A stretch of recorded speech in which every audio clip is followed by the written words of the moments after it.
21-р зуунд их гүрнүүдийн хоорондын өрсөлдөөн болон мөргөлдөөн нь танк эсвэл пуужин гэхээсэн илүүтэйгээр далд фронтод буюу хэвлэл мэдээллээр дамжин нөлөөллөө нэмэгдүүлэх мөн тагнуулын ажиллагааны хүрээнд маш идэвхтэй явагдах болсон. Хүйтэн дайны үеэс хойш нэг хэсэг намжмал байсан тагнуулын байгууллагуудын үйл ажиллагаа сүүлийн жилүүдэд дэлхийд даяар урд өмнөхөөс илүү идэвхжиж эхлээд байна. Ялангуяа 2022 онд Оросын улбооны улс Украин руу хавтан довтолсноос хойш нөхцөл байдал огцом өөрчлөгдөж, Европын холбоо болон Америкийн нэгдсэн улс зэрэг улсууд Оросын дипломатчдыг маш олноор нь эх орноосоо хөн гаргаж эхэлсэн.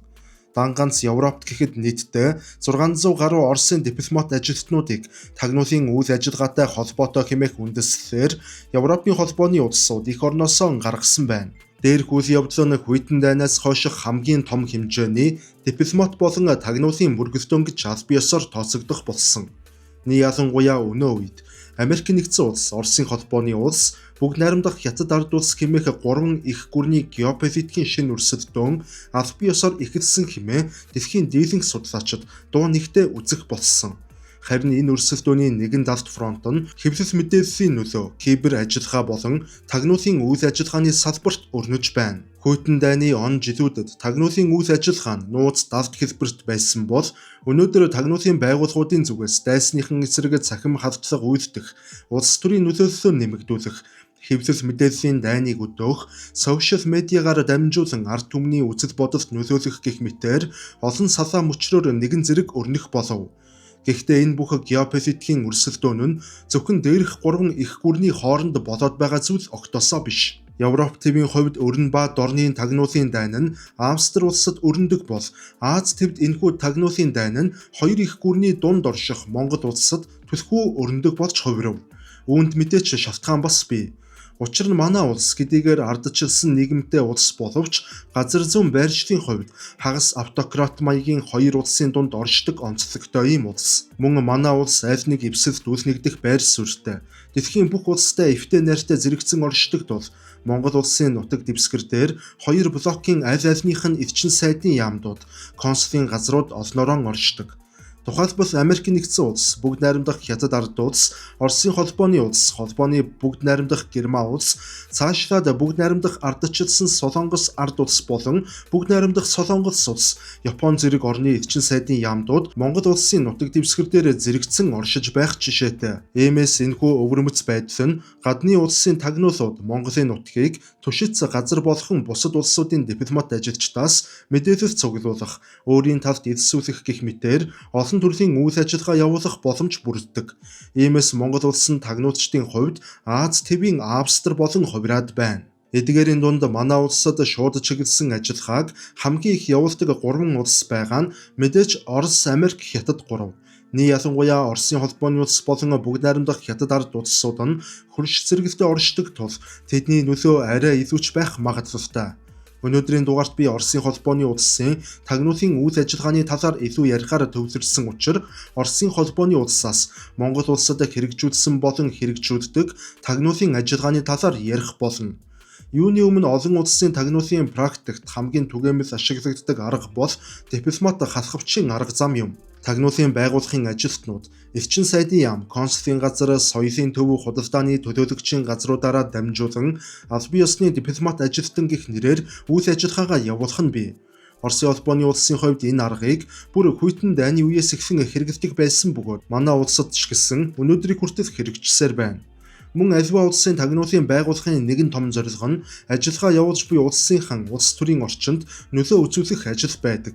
Энэ байдлаар тухайн улсын улс төрийн хүрээлэлт нөлөөгөө нэмэгдүүлэх, мэдээлэл цуглуулах, зарим тохиолдолд бодлогын чиглэлд хүртэл нөлөөлөх нь бий. Монгол шиг геополитикийн чухал бөгөөд маш эмзэг байршилтай улсын гадаад бодлого болон аюулгүй байдлын бодлого нь их гүрнүүдийн сонирхлын төвд үргэлж оршиж байдаг. Харин дараагийн нөлөөллийн аргууд нь түрүүн хэлсэнчлэн хэвлэл мэдээлэл болон медиа салбар, эдийн засгийн салбар ба соёл боловсролын салбарт үзүүлэх нөлөөллүүд багтдаг. Манай улсад Оросын холбооны улсын тагнуулын үйл ажиллагаатай холбоотой хэд хэдэн кейсүүд баримтаар батлагдаж, заримтай нь холбогдох шүүх хурлууд хүртэл болсон. Тухайлбал 2019 онд манай улсын 2 иргэн Оросын холбооны улсын эрчим сайдын яамд төрийн нууцад хамаарах мэдээлэл дамжуулсан хэрэг гарч тухайн үед шуугиандагдаж байв. Энэ хоёр хүн аль эрт 2019 онд баривчлагдсан бөгөөд шүүх хурлын үйл ажиллагаа удаан хугацаанд үргэлжлэжээ. Тус хэргийн улмаас Монгол улсын 2 иргэнд тусад нь 16 болон 14 жилийн хорих ял оноосон байх жишээтэй. Ер нь гадны улсын тусгай албад аливаа улсын иргэдийг өөрсдөдөө янз бүрийн зарчим арга мэх эсвэл санхүүгийн асуудлаар нь дөрөөлөн өөрийн талд элсүүлэх арга зам ашигладаг учраас үүнд манай иргэд маш болгоомжтой хандаж байх нь зөв. Гадны улсын тагнуулын байгууллагад ирсэн гэдэг бол шууд эх орноос урвж буй маш хүнд ял шийтгэлтэй хэрэг гэдгийг ташрамд бас сануулмаар байна. Түүнчлэн олон улсад ч гэсэн Оросын холбооны улсын тагнуулын байгууллагатай холбоотой иймэрхүү жишээнүүд маш олон гарсан. Тухайлбал Украины дайн эхэлсний дараагаар 2022 оны 6 дугаар сарын 4-ний өдөр Грек улсад гэхэд Оросын холбооны улсын консулын газрын нийт 12 ажилтныг тагнуулын үйл ажиллагаа явуулж байж болзошгүй гэх үндэслэлээр Грекийн нутгаас гаргах шийдвэр гаргаж байв. Мөн Польш улсад 2022 оны 3 дугаар сарын 24-ний өдөр Оросын холбооны улсын 45 дипломат ажилтныг албатан Орос улс руу буцаасан явдал 4-р сарын 12-нд Францад Оросын 6 дипломатыг буцаасан хэрэг бүр Словак улсад хүртэл 2023 оны 9-р сарын 14-ний өдөр Оросын нэгэн дипломат ажилтныг Венийн конвенц зөрчилсөн гэх үндэслэлээр эх оронд нь бусаасан байдаг. Тэгэхээр Европын улс орнуудад энэ мэтээр тагнуулын үүрэг гүйцэтгсэн гэх үндэслэлээр нийтдээ 600 гаруй Оросын дипломатуудыг өнгөрсөн 4 жилийн хугацаанд нутаг буцаагаад байна. Мэдээж хэрэг тэдгээрийн нэлээдгүй хэсэг нь үнэхээр л тухайн улсуудаа мэдээлэл цуглуулах зорилготой тусгай ажилтнууд байсан байх магадлалтай. Угаасаа түрүүн хэлсэнчлэн аль ч улсын тагнуулын байгууллага дипломат ажилчны халахвчаар ажилтнуудаа өөр улсад оруулдаг ийм тогтсон арга барил байдаг. Мөн Украины дайн эхэлснээс хойш Европын улс орнууд Оросын холбооны улсын газрын тосны эсрэг 20 арга хэмжээ авч эхэлснээр Оросын газрын тосод тээвэрлэх танкеруудын үйл ажиллагааг бүрэн зогсоож эхэлсэн. Гэвч Оросын холбооны улсын зүгээс нууцаар газрын тос ачсан усан онгоцнуудын үйл ажиллагааг далдуур явуулсаар байгаа. Одоо ч гэсэн явсаар байна. Үүнийг Оросын холбооны улсын сүүдрийн флот гэж Европынх нь нэрлэдэг. Тэгвэл саяхан буюу 3 дугаар сарын 1-ний өдөр Бельгийн тусгай албаныхан Оросын холбооны улсын газрын тус тээвэрлэгч усан онгоцыг хууль бус тээвэрхийж байхад нь илрүүлэн садуулж усан онгоцыг хуран авсан үйл явдал болов. Бям гарагт шилжих тэрхүү шөнө хойд тэнгис орчимд Бельгийн тусгай албаныхан тусгай ажиллагаа явуулж Францын нисдэг тэрэгний дэмжлэгтэйгээр тус онгоцонд амжилттай нэвтэрч чаджээ. Бельгийн прокурорын байгууллагын мэдээлснээр бол Эфира хэмээх нэртэй энэхүү танкер нь Гвиней улсын далбайг хоромжоор ашиглаж байсан тогтоогдсон бөгөөд тухайн үед усан онгоц Оросын холбооны улс руу буцаж явах үед нь зогсоосон болох нь мөн тогтоогдоод байна. Тус хөлөг онгоцны ахмад нь Оросын холбооны улсын иргэн байсан бөгөөд ахмадад мөн эрүүгийн хэрэг үүсгэн шалгаж эхлээд байна.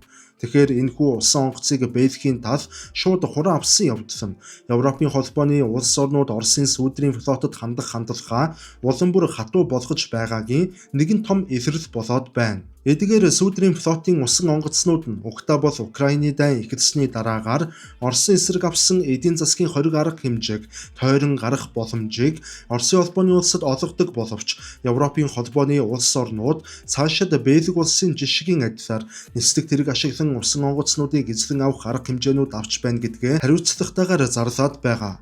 Тэгэхээр хоёр их гүрний дунд орших манай улс нь геополитикийн хувьд мэдээллийн маш үнцэнтэй талбар гэж тооцогдож байна. Тиймээс манад зөвхөн Орос ч биш, дэлхийн олон улс орнууд манай улсын улс төр эдийн засаг аюулгүй байдлын талаарх мэдээллүүдийг сонирхдог. Энэ нь нэг талаараа манай улсыг гадны тагнуулын байгууллагууд хоорондын даалт дайны эмзэг бүсэд оруулдаг. Иймээс манай улсын хувьд гадны аль нэгэн улсын ашиг сонирхлын тоглоомд давтагдахгүйгээр өөрийн үндэсний аюулгүй байдлыг хамгаалах чадвараа сайжруулах нь нэн чухал асуудал болоод байна.